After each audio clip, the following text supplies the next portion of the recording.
Greetings and welcome back to Room 303 and our chats with Emily, as we are calling our readings through the poetry of Emily Dickinson. We are in the Johnson edition. We turned out a poem 541, Some Such Butterfly Be Seen. Now, this is some have argued this is another master poem, certainly referencing some kind of sense of passing love or possibly rejection as well, to who and for whom we don't know, as so many of these poems are the case. Our assumptions are that you've been following our stuff at learnstrong.net down that left-hand side, chats with Emily, our playlist. Hopefully you worked through our set of introductory comments where we mentioned master there, as well as the previous 540 poems. We just finished with 540. I took my power in my hand. Now, this is another butterfly poem, which will take us back to 533. You guys will remember this one. Two butterflies went out at noon and waltzed upon a farm, then stepped straight through the firmament and rested on a beam, and then together bore away upon a shining sea, though never yet in any port their coming mentioned be, if spoken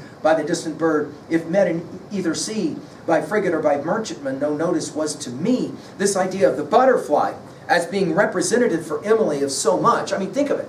A butterfly, those stunning creatures that you look at and marvel at, start out as a worm. All of you know this from your Bug's Life childhood, yes? You start out as nothing, as a worm, and then ultimately after cocooning, think about Emily's decision to withdraw from society.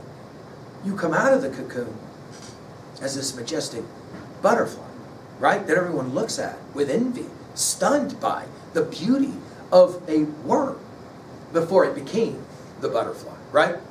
Notice the poem. Some such butterfly be seen on Brazilian pampas, just at noon, no later, sweet then the license closes. Some such spice express and pass, subject to your plucking, as the stars you knew last night, foreigners this morning. Now the poem is fairly obvious in terms of its metaphor.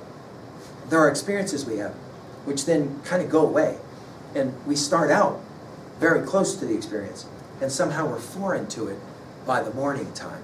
Can't help but think, of course, of that famous bedroom scene between Romeo and Juliet here, right? Notice some such, first it's butterflies, then it's spice. That is to say, something exotic. In other words, you experience something exotic, and then it kind of goes away.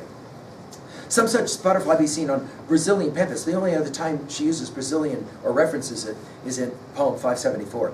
Pampas she never uses again. Right? In other words, a butterfly that might be seen on a tree in Brazil, just at noon, no later. And then her use of the word sweet here suggests possibly the master, is it Sam Boyle's? Possibly, right? And then we'll go to your in a couple of lines. Then the license closes. I think the closes is the key word of the poem. In other words, you have something and then it goes away. Or it's like it closes, the opportunity closes. Some such spice. Now notice we go from what we see to what we smell. Express, in other words, squeezed and pass, subject to your plucking. Who is the your of the poem? If it is the sweet, it might be the would-be master of Emily.